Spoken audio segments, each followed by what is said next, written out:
Hi hello నమస్తే welcome to plus TV. నేను అలంకృత. తిరుమల శ్రీవారు అంటే ఎంతమందికి ఇష్టం అండి. అండ్ అలాగే అక్కడ ప్రసాదం కోసం వేల మంది, కొన్ని లక్షల మంది క్యూలో నించుంటారు. కొంచెం ప్రసాదం దొరికినా చాలు, చాలా తృప్తిగా తింటారు. సో అదే విషయం పైన శివజ్యోతి గారు కాంట్రవర్షియల్ వీడియో వైరల్ అయిన విషయం మీ అందరికీ తెలిసిందే. సో అసలు ఏంటి అనేది ఒక విశ్లేషణగా ఇప్పుడు మనతో పాటు దాసరి విజ్ఞాన్ గారు ఉన్నారు, మాట్లాడతారు. హాయ్ సార్, నమస్తే. తిరుమల వెళ్ళారా సార్ మీరు ఎప్పుడైనా? ఎలా ఉంటుంది అసలు అక్కడ సిచ్యువేషన్?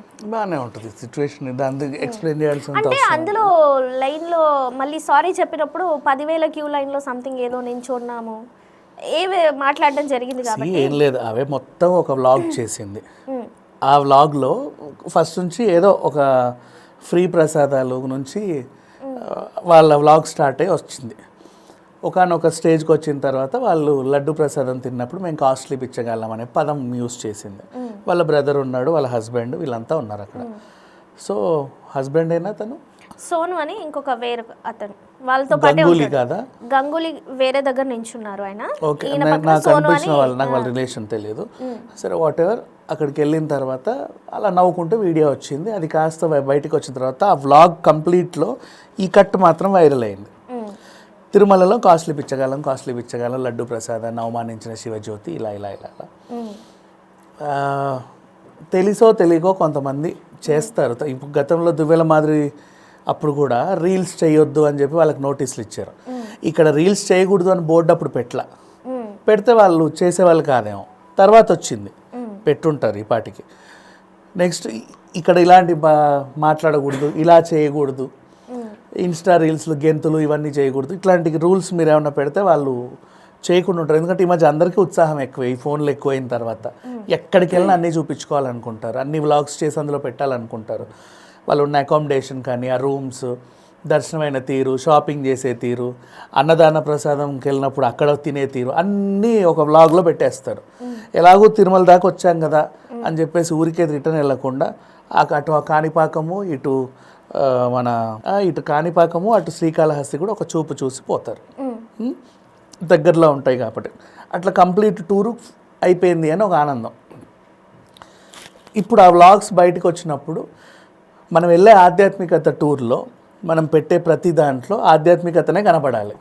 జోకులు, వెకిలి చేష్టలు, లేకపోతే రీల్స్, డ్యాన్సులు ఇలాంటివి ఏమైనా ఉంటే కొంతమందికి నచ్చవు, వాళ్ళు ఆగ్రహిస్తారు. ఈవెన్ కుంభమేళ టూర్కి వెళ్ళినప్పుడు కూడా మేము ఎలా వెళ్ళాం, ఎందులో వెళ్ళాం, ఎక్కడ వండుకుంటున్నాం, ఏమేమి తిన్నాం, అంటే ఆధ్యాత్మికంగానే ఉండాలి. నువ్వు చేసే ఆధ్యాత్మిక టూర్ కాబట్టి. లేదా నువ్వు గోవా టూర్ అని పెట్టావనుకో, నువ్వేం చేసినా యాక్సెప్టబుల్. నువ్వు ఇంకేదో టూర్ పెట్టావనుకో, మున్నారో లేకపోతే కొడైకెనాల్లో, నువ్వేం చేసినా యాక్సెప్టబుల్. బట్ తిరుమల తిరుపతి అనే దానికి వస్తే మిగతా టెంపుల్స్ విషయం పక్కన పెట్టేస్తే ఇక్కడ ఏంటంటే అడుగున చాలామందికి గట్టి ఎమోషన్ ఉంటుంది, ఎమోషనల్ బాండింగ్ ఉంటుంది. నువ్వు ఎక్కడ చిన్నగా అంటే పొరపాటున చెప్పులు వేసుకొని ఎక్కడికన్నా వెళ్ళినా తప్పే, మాడ వీధుల్లో నువ్వు డ్యాన్సులు వేసినా తప్పే, నువ్వు ఇంకేం చేసినా తప్పే. వచ్చినావా, ఎందుకు వచ్చావు, ఎక్కడ చూడు నువ్వు గోవిందనామస్మరణం ఉంటుంది, అలా వెళ్ళిపోవాలి, నీ దర్శనం చేసుకోవాలి, అలా రావాలి. నువ్వు ప్రసాదం కొంటే నువ్వు ఎక్స్ప్లెయిన్ చేస్తే చెయ్యి, నేను ఎవ్వరు వద్దంటారు. ఈవెన్ హౌస్ టూర్ చూపించిన అంటే అక్కడ మీరు ఉండే రూమ్స్ ఇప్పుడు గోవిందాలోనో శ్రీకృష్ణలోనో మనము బస చేస్తే లగ్జరీగా ఉంటాయి హౌసెస్. నువ్వు దాని ఇది మా బాత్రూమ్, ఇది మా బెడ్రూమ్, ఇది అద్దం, ఇది చేద్దాం, ఇవన్నీ చూపించవద్దు, తప్పది.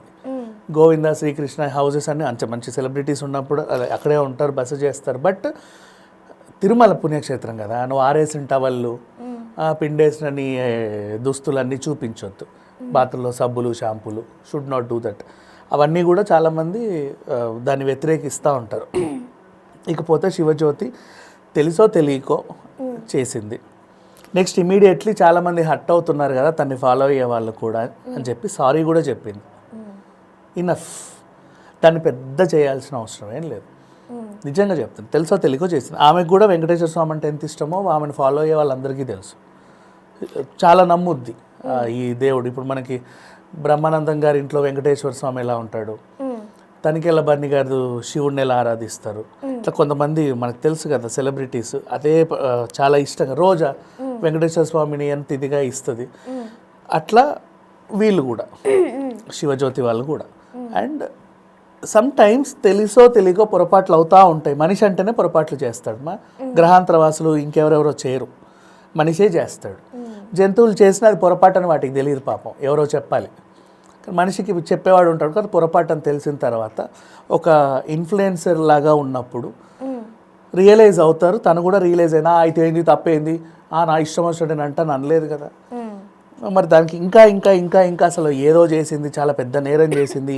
ఈవెన్ ఏం చేద్దాం ఇప్పుడు, శివజ్యోతిని చెట్టుకు కట్టేసి నరికేద్దామా? లేదు.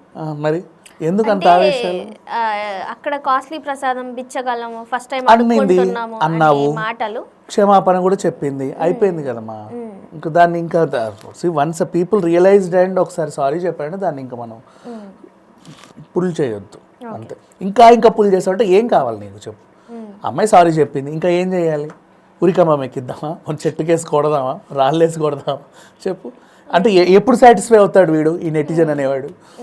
ఏం చేస్తే సాటిస్ఫై అవుతాడు? ఊరికే పోక్ చేయొద్దు. ఆమెమి అంటే తప్పు చేయలేదని నేను అన్ను, తెలుసో తెలియకో తప్పులు చేసినప్పుడు వాళ్ళు రియలైజ్ అయ్యి సారీ చెప్పినప్పుడు మనం వదిలేయాలి, ఎక్కువ ల్యాక్ చేయొద్దు. Thank you.